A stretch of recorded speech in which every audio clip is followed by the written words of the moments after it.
Hello friends, welcome to my YouTube channel geography by Smriti. तो आज का हमारा टॉपिक है बिहार का भौतिक विभाजन या फिजियोग्राफिक डिवीजन ऑफ बिहार। अगर आप बीपीएससी की तैयारी कर रहे हैं, बीपीएससी के किसी भी एग्जाम की तैयारी कर रहे हैं, तो ये सब में आपके लिए इम्पोर्टेंट है। ये आपके प्रीलिम्स और मेंस दोनों एग्जाम के लिए इम्पोर्टेंट है। इसके अलावा अगर आप बीपीएससी टीआरई की भी तैयारी कर रहे हैं तो भी ये आपके लिए इम्पोर्टेंट होने वाला है। तो आमतौर पर ये लोगों की धारणा है कि बिहार एक प्लेन एरिया वाला रीजन है, मतलब यहाँ समतल मैदान पाई जाती है। लेकिन ये बिल्कुल मिसकंसेप्शन है। बिहार में सिर्फ समतल मैदान नहीं पाई जाती है, बल्कि पूरे बिहार को तीन प्राकृतिक विभाग, तीन फिजियोग्राफिक डिवीजन में बांटा गया है। तो सबसे पहला है शिवालिक क्षेत्र, जो कि नेपाल से सटे हुए है और बिहार के बिल्कुल उत्तर में है। खासकर पश्चिम चंपारण जिला शिवालिक क्षेत्र में आता है। दूसरा है गंगा नदी के उत्तर का भाग, जो कि आपका नदियों के द्वारा बनाया गया है और ये है मैदानी भाग। तीसरा है गंगा नदी के दक्षिण का भाग, जो दक्षिण बिहार का मैदान कहलाता है। इसमें गया मगध क्षेत्र, पुराने जमाने में इसे मगध क्षेत्र भी कहा जाता था, जहां राजगीर मगध साम्राज्य की राजधानी हुआ करती थी। तो ब्रॉडली बिहार को कितने भागों में बांटा गया है? तीन भागों में बांटा गया है। पहला है शिवालिक क्षेत्र, दूसरा है गंगा का उत्तरी मैदान और तीसरा है गंगा का दक्षिणी मैदान। अब एक एक करके हम लोग वन बाय वन देखते हैं। तो सबसे पहला है शिवालिक क्षेत्र। तो पश्चिम चंपारण का पूरा एरिया तथा नेपाल से सटे हुए जो जिले हैं, वे सारे, उनका ऊपरी भाग आता है आपका शिवालिक क्षेत्र में। शिवालिक क्षेत्र, इसकी विशेषता, इसको ग्रीन कलर से कर देते हैं।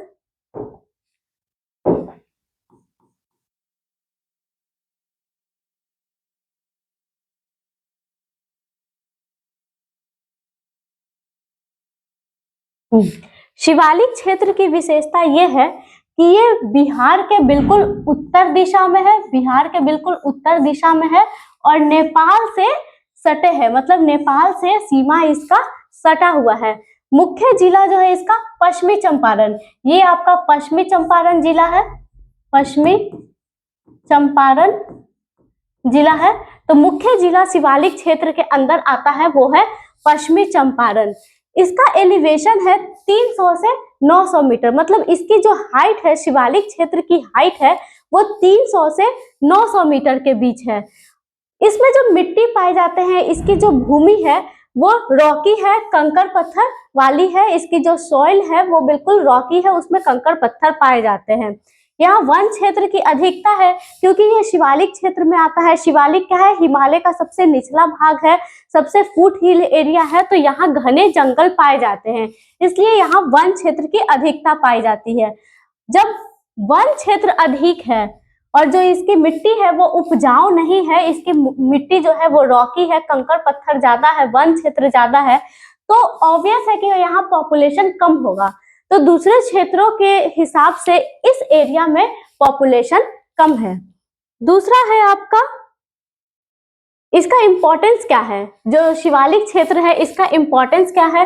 तो यहाँ बहुत सारी नदियों का ये ओरिजिन एरिया है, जैसे कि आपका गंडक, बूढ़ी गंडक, ये दो नदियां निकलती है, ये पश्चिमी चंपारण से निकलती है। कौन सी? गंडक, गंडक और बूढ़ी गंडक पश्चिमी चंपारण से निकलती है, मतलब कि शिवालिक क्षेत्र से निकलती है। यहाँ लिमिटेड एग्रीकल्चर है, मतलब इसकी जो मिट्टी है वो रॉकी सॉइल है, कंकड़ पत्थर वाली है, उपजाऊ ज्यादा नहीं है, इसलिए यहाँ एग्रीकल्चर लिमिटेड है, ज्यादा एग्रीकल्चर नहीं होता है। तो यहाँ और क्या हो सकता है? तो इसे हम लोग फॉरेस्ट्री या इको टूरिज्म के रूप में बढ़ावा दे सकते हैं। जैसे कि यहाँ वाल्मीकि टाइगर रिजर्व है पश्चिमी चंपारण में, वाल्मीकि टाइगर रिजर्व, तो वाल्मीकि टाइगर रिजर्व कहाँ है? गंडक नदी के किनारे है, गंडक नदी के तट पे बसा है, पश्चिमी चंपारण में है। तो इसे हम लोग टूरिज्म के रूप में भी, इस एरिया को हम लोग टूरिज्म के रूप में भी बिहार में प्रोत्साहन दे सकते हैं, क्योंकि यहाँ वाल्मीकि टाइगर रिजर्व है, बहुत सारी नदियां हैं और ये शिवालिक का फुट हिल है, शिवालिक का एरिया है। तो ये आगे टूरिज्म के रूप में इसे बढ़ाया जा सकता है। सबसे इम्पोर्टेंट बात है आपका बीपीएससी के लिए कि ये बिहार का एकमात्र पर्वतीय भाग है, मतलब पूरे बिहार का ये एकमात्र पर्वतीय भाग है, क्योंकि इसका जो ऊंचाई है वो कितना है? 300 से 900 मीटर। मतलब ये एरिया बिहार में सबसे ऊंचा है। और सबसे ऊंची श्रेणी कौन सी है बिहार की? सोमेश्वर श्रेणी, सोमेश्वर श्रेणी, जो कि सोमेश्वर श्रेणी सबसे ऊंची है,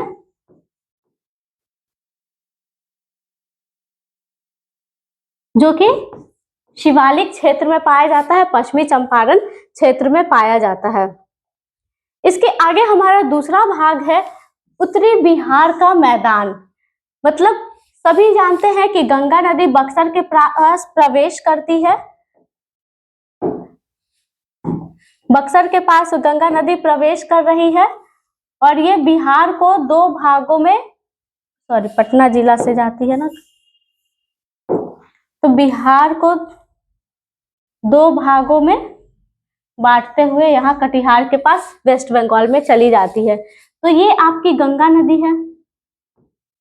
गंगा नदी के ऊपर का जो भाग है वो उत्तरी बिहार का मैदान कहलाता है, उत्तरी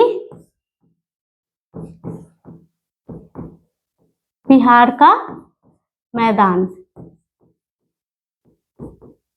ये तो आपका ऊपर वाला हो गया शिवालिक श्रेणी। अब जो गंगा नदी है वो बिहार के बीचों बीच से गुजरती है। गंगा नदी की लंबाई कितनी है? 445 किलोमीटर। तो बिहार के बीचों बीच से गंगा नदी निकलती है, बहती है, जाती है। तो बिहार के ऊपर का भाग हो गया, गंगा नदी के ऊपर का भाग हो गया उत्तरी बिहार का मैदान, और गंगा नदी के नीचे का हो गया निचली दक्षिणी बिहार का मैदान। तो जो उत्तरी बिहार का मैदान है, जो कि यहाँ नेपाल है, और नेपाल के से बहुत सारी नदियां निकलती है, और बहुत सारी नदियां निकलती हैं और वो लास्ट में गंगा नदी में जाकर मिल जाती है। मतलब यहाँ से गंडक निकल रही है, बूढ़ी गंडक निकल रही है, कोसी है, बहुत सारी नदियां नेपाल के साइड से निकल रही है, और आखिर में ये कहाँ जाकर मिल रही है? कहीं ना कहीं किसी न किसी जिले में जाकर गंगा नदी से मिल रही है। तो जो उत्तरी मैदान का, उत्तरी बिहार का पूरा मैदान है, वो विभिन्न नदियों के द्वारा लाए गए जलोढ़ के निर्माण से हुआ है। जब नदियां अपने साथ बहती है तो बहुत भारी मात्रा में सिल्ट लाती है, मिट्टी लाती है, जलोढ़ लाती है, और अपने आसपास के एरिया में उसको बिछा देती है, जिससे कि ये पूरा जो भाग है वो काफी उपजाऊ हो गया है। तो बहुत, ये किस चीज से बना है? विभिन्न नदियों के द्वारा लाए गए जलोढ़ से ये पूरा उत्तरी बिहार का निर्माण हुआ है। तो क्या इसलिए ये सबसे बड़ा और सबसे उपजाऊ भाग है, गंगा क्षेत्र के उत्तर में फैला है। सभी जानते हैं कौन कौन सी मेजर रिवर है यहाँ? कोसी, गंडक, बागमती, कमला और बूढ़ी गंडक। अब देखते हैं कि उत्तरी बिहार के मैदान की विशेषता क्या है। तो सबसे बड़ी विशेषता है कि ये जो नई एलुवियल सोइल होती है, जिसे खादर कहते हैं, उसके द्वारा बनाई गई है। जैसे कि मैंने बताया कि जब नदियां आती हैं तो अपने साथ सिर्फ पानी नहीं लाती, पानी के साथ साथ भारी मात्रा में जलोढ़ लाती है, और जो नई जलोढ़ लाती है, हर बार जो नई मिट्टी लाती है, उसे कहते हैं खादर। तो ये पूरा मैदान नई जलोढ़ मिट्टी के से बना हुआ है।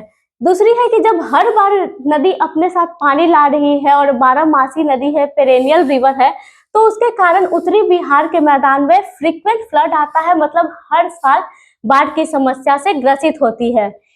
यहाँ जनसंख्या भी बहुत अधिक है, क्योंकि ये जो पूरा मैदानी इलाका है वो उपजाऊ भूमि में पाया जाता है।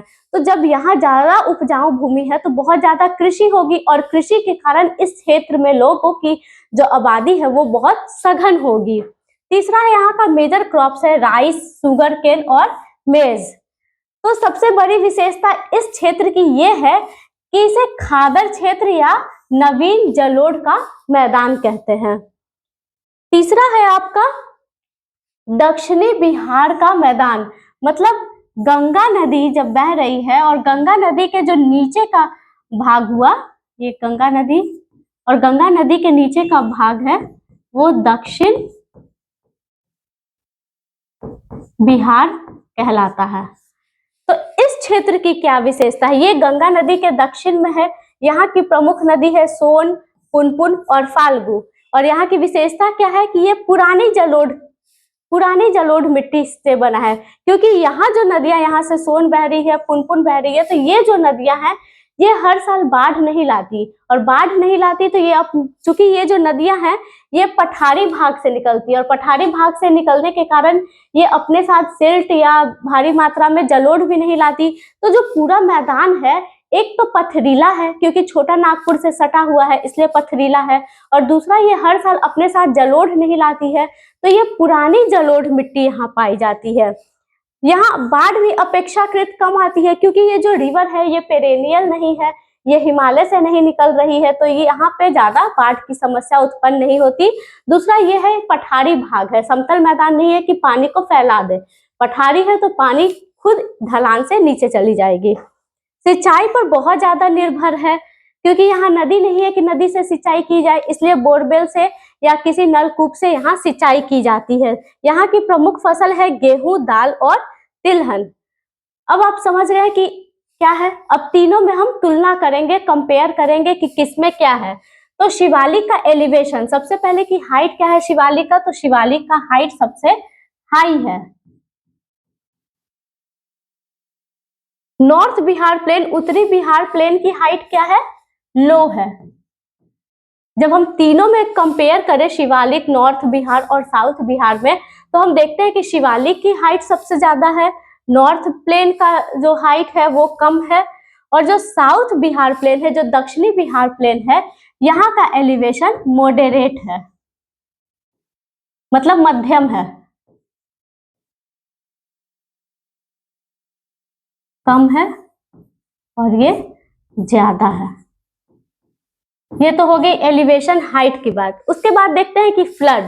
तो शिवालिक एरिया में लो फ्लड एरिया है, Shivalik area low flood area है क्योंकि शिवालिक की जो हाइट है वो ज्यादा है, वो पहाड़ी क्षेत्र है, तो पहाड़ी क्षेत्र में मिट्टी, बाढ़ का पानी वो फैलेगा नहीं, वो खिसक कर ढलान से नीचे आ जाएगा, इसलिए यहाँ बाढ़ की बारंबारता कम है। यद्यपि यहाँ पे ज्यादा नदी निकलती है लेकिन बाढ़ की, फ्लड की फ्रिक्वेंसी कम है क्योंकि ये समतल मैदान नहीं है। जो नॉर्थ बिहार प्लेन है, उत्तरी बिहार प्लेन है, वो पूरा समतल है और वो वहां बहुत ज्यादा रिवर है, इसलिए यहाँ बाढ़ बहुत ज्यादा आती है, हाई है। साउथ बिहार प्लेन है, ये भी प्लेट्यू है और यहाँ नदी भी नहीं है, इसलिए यहाँ भी बाढ़ कम आती है और जो उसकी फ्रिक्वेंसी है वो लो है। अब सॉइल की बात करते हैं कि किसमें कौन सी सॉइल पाई जाती है। तो शिवालिक में कौन सी सॉइल पाई जाती है, रॉकी, मतलब कि पथरीली। नॉर्थ बिहार प्लेन में न्यू एलुवियल सॉइल, मतलब नई, न्यू एलुवियल सॉइल। और साउथ बिहार प्लेन में कौन सी पाई जाती है, ओल्ड एलुवियल सॉइल। तो आप कंपेयर कर सकते हैं कि शिवालिक में एलिवेशन ज्यादा है, फ्लड लेकिन कम आती है क्योंकि यहाँ की सॉइल रॉकी है। उत्तरी बिहार में एलिवेशन सबसे कम है लेकिन फ्लड ज्यादा आती है और यहाँ की जो मिट्टी है वो न्यू एलुवियल सॉइल है। तीसरा है आपका दक्षिणी बिहार, यहाँ एलिवेशन मध्यम है, न ज्यादा है न कम है, बीच का है, यहाँ फ्लड भी कम आता है और यहाँ जो मिट्टी पाई जाती है वो ओल्ड एलुवियल सॉइल है। तो हम देखते हैं कि पूरा जो बिहार है वो सिर्फ प्लेन नहीं है, ये 3 भाग में बटा हुआ है। शिवालिक है, मतलब यहाँ कुछ पहाड़ी भाग भी है, पहाड़ भी है, समतल मैदान भी है और नीचे का एरिया है वो पठार भी है। और इसी के आधार पर बिहार का पूरा सेटलमेंट, कृषि, एग्रीकल्चर, इकोनॉमिक, ट्रांसपोर्ट सब इसी के आधार पर निश्चित है। मतलब अगर शिवालिक एरिया है तो वहाँ एग्रीकल्चर कम है, सेटलमेंट कम है। जो नॉर्थ बिहार प्लेन है वहाँ एग्रीकल्चर ज्यादा है क्योंकि वहाँ फर्टाइल सोइल ज्यादा है। अगर एग्रीकल्चर ज्यादा है, फर्टाइल सोइल है तो पॉपुलेशन भी बहुत ज्यादा है, मतलब सेटलमेंट बहुत ज्यादा है, घना सेटलमेंट है। और जो साउथ बिहार प्लेन है, यहाँ एग्रीकल्चर कम है, इसलिए यहाँ सेटलमेंट भी कम है। यहाँ टूरिज्म को ज्यादा बढ़ावा दिया गया क्योंकि यहाँ गया और राजगीर जैसे कुछ राज्य पाए जाते हैं। तो अगर आप किसी भी एग्जाम की तैयारी कर रहे हैं तो एक बार इसे जरूर देख लें, और चैनल को सब्सक्राइब नहीं किया है तो प्लीज सब्सक्राइब भी कर दें।